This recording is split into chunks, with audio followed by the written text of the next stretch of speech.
Сайн байцгаана уу хүмүүстээ. Өнөөдрийн дүрслэх урлаг хичээлээр бар зургийн арга ажиллагаатай танилцах, бар зургийн тухай дэлгэрүүлж үзэх болно.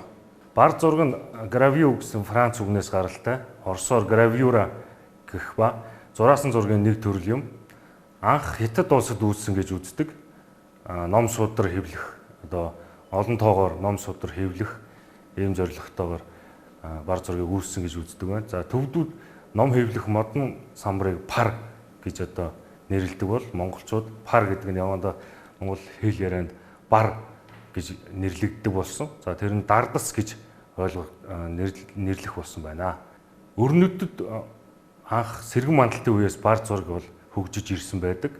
Европ төвд 15-аас 16 дугаар зуунд бар зураг хүчтэй хөгжиж байсан гэдэг. Бар зургийн төрөл ангилал бар зургийг дотор нь модон бар буюу хайлон гэдэг мод гэсэн үг нь графо гэдэг нь бичих зурах гэсэн юм төвчлөл байна.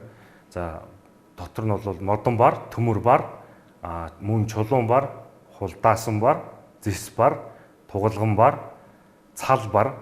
Цал бар нь бол шунхан буюу улаан өнгийн дүрслэлээр зураасаар дүрслэгддэг ийм бар зургийн бас нэг төрөл байна. За мөн офорт буюу хуурай зүү гэх мэт төрлүүдэд ангилагддаг байна. За тэгээд өнөөдрийн хичээлээр бүгдээрээ энэ дотроос офорт буюу хуурай зүүний тухай дадлага ажиллаар дэлгэрүүлж үзэх болно. Бар зургийн төрөл тэр дотроо зурааслах аргаар бүтээл хийх. Хүүхдүүд та бүхэн сайн мэдж байгаа scratch цаас гэдэг. Scratch цаас буюу зураасаар өнгийн зураасаар ингэж зурдаг. Scratch pad-ыг гэрээ нөхцөлд яаж хэрхэн бэлдэх үү гэдэг тухай өнөөдөр бас багш та бүхэн тайлбарлаж хэлж өгье. Хичээлийн хэрэглэгдэхүүнээ өнөөдөр ямар хэрэглэгдэхүүн ашиглах вэ гэдгийг багш нь хэрэглэгдэхүүнээ тайлбарлаж өгье. За хичээлийн бол зургийн дэвтэр бидэрт мэдээж шаардлагатай тийм ээ. Зургийн дэвтэр зургийн дэвтрийн цаас нь зузаан байвал их зүгээр ус даах талаасаа. За өнгийн хэрэгслүүд өнгийн харандаа, фалмастер эсвэл усан будаг, гуаш ч юм уу те ийм өнгийн хэрэгслүүд бидэрт хэрэг болно. За мөн шүдний хэрэгслүүд эсвэл юу ээж бас болж байгаа. Шүдэнцний мод тийм үзүүртэй модон тийм зүйлс. За мөн мөхөөлцсний ишээр бас хийж болдог. Бүгдээрээ мэдэн шүү дээ те. Мөхөөлцсний маруучингийн иш байгаа. Энэ ишийг ингээд үзүүрлээд яриахан үзүүрлээд ингээд зориултын scratch pad-н дээр зурдаг ийм харандаа маягийн үзүүртэй юм зурааслах хэрэгсэл өөрсдөө гэрээ нөхцөлд энэ мөхөөлцсний ишээр ашиглаж хийж болно. За тэгээ үзүүрлээд бол ийм болж байна те. За мөн сэрэ. За мөн шингэн сон эсвэл аяг тав угаагч фэрэгэд шингэн байдаг те. Тийм бодисыг бас хэрэгжилж болно. За тэгээд скотч дотроо нарийн скотч, өргөн скотч аль нь бас гар дор ойрхон байж бол бидэрт бас хэрэг болно. За тэгээд цавуу. За мөн слайд бас хэрэг болно. За бид нар энэ өнгөөр зохиомжилсан өнгийнхөө зохиомжийг слайд наачвал скотчдож цаг авалгүйгээр хурдан түргэн бас будаж дардаслахад бас маш давуу тал болдог учраас гар доорч слайд байвал слайдыг бас ашиглаж бас болох юм байна. За мөн биер будгаа түрхэн.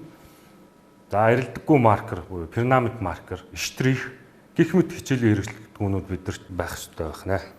За ингээд хичээлийнхаа үндсэн үйл ажиллагаа руу орцгоё бүгдээрээ.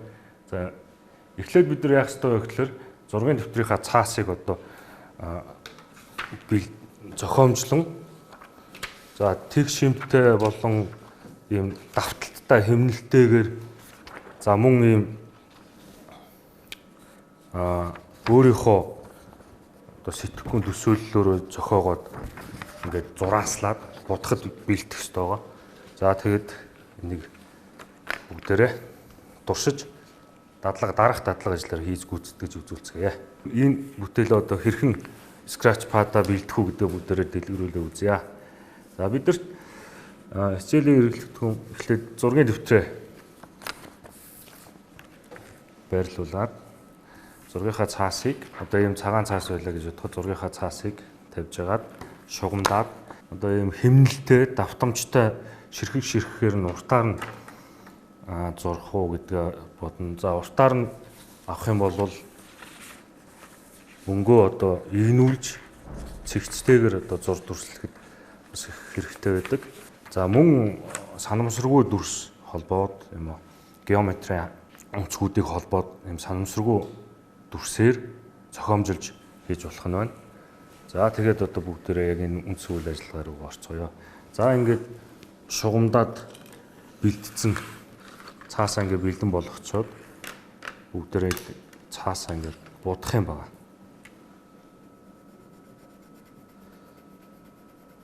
За өнгө алгалуулад цэгцтэй сайхан ингээд жигдхэн нэгэн хэвийн даралтаар тод алгалуулад будна гэсэн үг.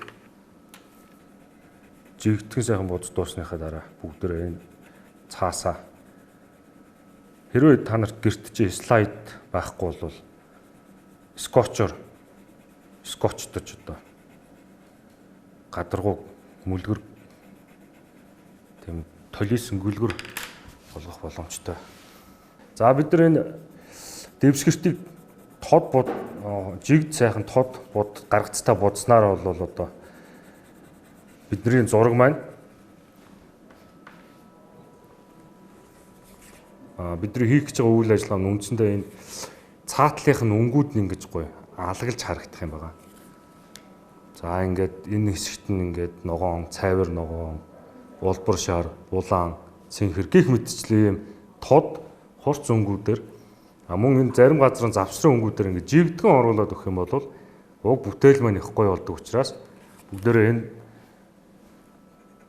цаатлынхаа будж байгаа дэвсгэртэй их гоё жигдгэн тод будж өгөх хэрэгтэй байна. Будад дуусчаад энэ будад дууссан дэвсгэртэй та нарт гэрт чи одоо слайд байвал слайд ингээд бэлэн тавиад слайдаа тавьж жагаад хүрээлээд слайдаа тавьж наагаад дээрээс нь хар өнгийн гуаш одоо тусгай бэлтгэсэн юм хар өнгийн гуашаараа шингэнээрээ будаж хатаагаад тэгээд дараад нь мөхөөлцсөний ишээрээ ингээд зурааслаад ингээд зурх юм байна. Тэгэхээр одоо бүгдээрээ гэрт тэр болгоо слайд байдаггүй. Тэгэхээр яг хөөхөр зэрэг энэ бэлдсэн дэвсгэртэй одоо скотчор бас скотчлож одоо скотчор ингээд гадаргууга мүлэлгөөд нааж болно. За энэ скотчор нааж байгаа шалтгаан нь юу вэ гэхээр бидний энэ бэлдэж байгаа шингэнд бас найрлага шингэнд их юу байгаа учир байгаа. Тэр нь яг үгээр цавуулаг тийм шин чанартай. Тэгээд гүлгэр гадаргуун дээр хацсныхаа дараа дээрээс нь зураасалж явхад бол маш гоё гүлгэр тийм зураас нь одоо жигд сайхан тийм хот зураас гарч ирдэг. Тийм болохоор бүгдээрээ энэ үйлдэлээ цэвэр нэмба сайхан цэвэрхэн гүйцэтгэлтэй хийцгээгээрэй. Энийг заавалчгүй өнгийн хэрэгсэл ч юм уу тийм одоо будах шаардлага байхгүй. Өнгийн цаас хайчлаад за мөн компьютероор хэвлээ тэр цааталт нь байгаа дэвсгэртээ бас жигдхэн сайхан болгохын тулд одоо өнгийг сайхан жигд компьютерийн програм ашиглаад хэрэглээний програмуудыг ашиглаад сайхан будаад тэгээ будсныхаа хэвлээд тэгээ хэвлснийхаа дараа мөн гаргаж ирээд ингээд скотч. За гэрийн нөхцөлд бол ингэж хийж бас болдог байх нь байна. Энийний дараа яах вэ гэхээр бүгдээрээ шингэнэ бэлдэх хэрэгтэй байгаа. За биднэрт шингэн савн мөн шингэн савн байхгүй бол орлуулад юу бас ашиглаж болно. Аяг тавг угаагч шингэн байдаг. Фэригээд тэрийг ашиглаад бас ингээд найруулж болно. За багш нь энэ найруулах дарааллын бүхэнд үзүүлээ. За ахуй нөхцөл энэ шингэнэ бэлтгэх юм ундааны сав. За мөн энэ жижиг өөр заавалчгүй хар өнгөөр энэ дэвсгэртээ будах шаардлагагүй. Олон өнгийн гуаш орлуулж болно шүү дээ. Бас мөн нөгөө Монгол зургийн арга техник байдаг. Тэрэнд одоо яд вөхөр жишээлбэл нагтан зураг зурхад арталтаа хар дэвсгэрчдээр шар зураасаар зурдаг штэ. За мөн яг тэрнийг илэрхийлж гаргая гэвэл одоо юм шар өнгийн цаасыг мөн ингэж тавьж байгаа скотчдод артлынх нь зузаан фактор юутай зузаан ийм цаас зургийн одоо баатам цаас, битээ цаас байвал битээ цаасан дээр ингэж тавьж наагаад дээрээс нь скотчоор юм уу слайдаа тавьж бүрээд тэгээ одоо энэ хар өнгийнхөө шингэнээрээ бэлтгэсэн шингэнээрээ дээрээс нь ингэ давхарлаа будах хэрэгтэй байгаамаа. Будж агаад нагтан зургаа бас илэрхийлж гаргаж болдог байгаа. За тэгээ бүгдөө одоо хоёр дахь алхам руугаа шилжиж орё. За энэ алхам маань юу вэ гэхээр зэрэг шингэнэ бэлдэх маш чухал зүйл бол бид нар энэ гүлгэр гадаргуугаа ямар нэгэн одоо зориултаар хэрэгжилж болох уу гэдгээс хамаарат өнгөө сонгоод багш нар хэлсэн шүү дээ. Заавал хар өнгөө байх албагүй. Улаан, цэнхэр ч юм уу те өөртөө дуртай өнгөөр ингээ шингэнэ бэлдэх хэрэгтэй байгаа. За энэ шингэнийг бэлдэх орчинд юу байдаг вэ гэхээр зэрэг шингэн савн, за мөн аяг тав гуваагч шингэн фэри гэх мэт ийм хэрэгслүүд ашиглаж болно. За одоо багшны шингэнийг бэлтгэх дарааллыг та бүхэнд харуулъя. За ингээ гарын шингэн савн, за мөн аяг тав гуугаагч фэри нутгаа ингээд савнда хийчихэд за багш нь хар өнгийн гуашийг юм шахдаг гуаш байвал зүгээр нөгөө таг нь эргэж онгодог хуурай гуаш маань бол одоо бас нэг өөрөө шингэн биш учраас холилдоход бас төвхтэй байдаг тийм ээ. Тийм учраас юм шахдаг гуашийг ашиглах гэсэн та нарт шингэнээ хэрхэн бэлдэх вэ гэдгийг тайлбарлаж үзүүлье. Гуаш нэг 40%-тай шингэн савн маань нэг 60%-тай байх ийм орц байвал их зүгээр. За тэгээд ийм нарийн савхнуудор ч юм уу биернийхээ хашээр холиод хутгаад ингээд шингэнээ бэлтнэ.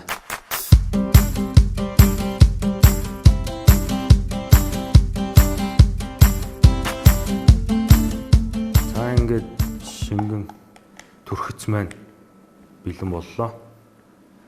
За тэгээ одоо энийг нөгөө бэлтгэсэн бид нар түрүү бэлтгэсэн гүлгэр гадаргуутай скотчоор ингээд наацсан энэ бэлтгэсэн цаасан дээр одоо биерээр гоё зөөлхөн өстэй биер байх хэвээр. Биерний өс маань хатуу ширүүн байх юм бол нөгөө цаатлынхаа гүлгэр гадаргуудаар түрхэж байгаа учраас маш их тийм цагаан зураас нь ч юм уу тийм цаатлын дэвсгэртийнхаа зураасыг ил болгож харуулад байдаг учраас юм зөөлхөн өстэй яг араараа тэмтрээд үзээд зөөлөн өстэй биер сонгуул маш зөв. За талбай хурдан бүрхэх учраас талбай хурдан бүрхдэг учраас энэ талбай томтой ийм биерээр бошно. Санийхаа бэлтгэсэн шингэнээ одоо ингээд хутгаад холиод за одоо ингээд та нар бодож үзүүлье. За ингээд зөөлхөн жигтгэн. За энэ маань хатахта тодорхой хугацаа шаарддаг учраас та бүгд юу гэрийн нөхцөлд бол одоо өсний сэнс байвал үлээл гэж бас болох юм. За мөн паарн дээр тавьчих болно те. За харин эндүү энтрээр бол эндүүж болохгүй шүү. Энэ бас аюулгүй байдлынхаа хувьд ч тэр тохиромжтой температурт бас ингээд хатай гэвэл жижигхэн хөөрхөн сэнс ч юм уу те. Эсвэл сэвүүрээр дэвүүрээр ингээд юу яаж ч болно шүү дээ.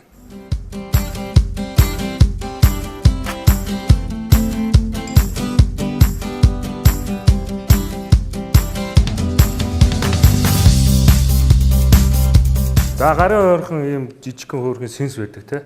Ийм сэнс байвал за мөн өсний сэнс байсан болно ингээд үлээлгээд ингээ хатах ингүүл маш хурдан хугацаанд хатдаг байгаа. Дэвсгэртээ бодож дүүргэж бэхэлчээд тодорхой хугацааны дараа хатаад эхлэхээр за энэ дээр өөрсдийн хүсэл сонирхлоор ямар ч сэдв байж болно. За энэ дээр багш та нарт сансар огторгон холбогдлолтой нэг зураас нь зургийг дүрсэлж үзүүлье. За тэгээд бид нар нөгөө гар доорх материалыг ашиглаад хийсэн үзүүртэй зүйлсээр бэлтгэсэн юм дээр зураас тад зураа явчих.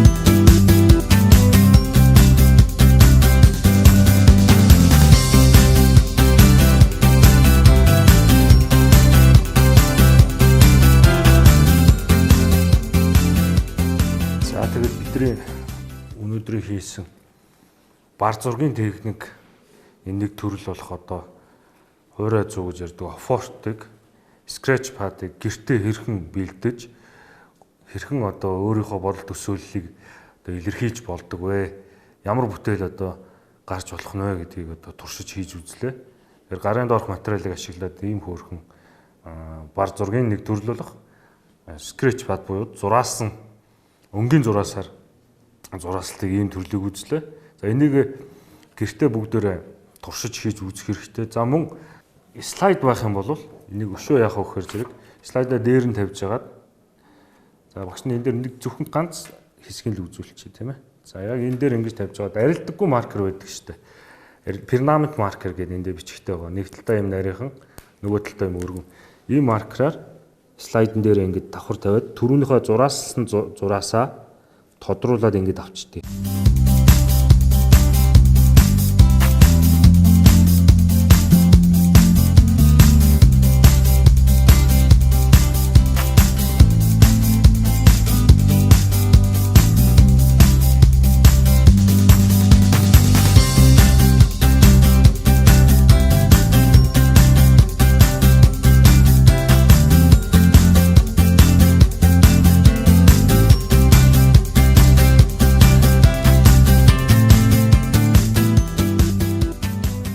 Болцсон хэсэг байна тийм ээ. Яг энэ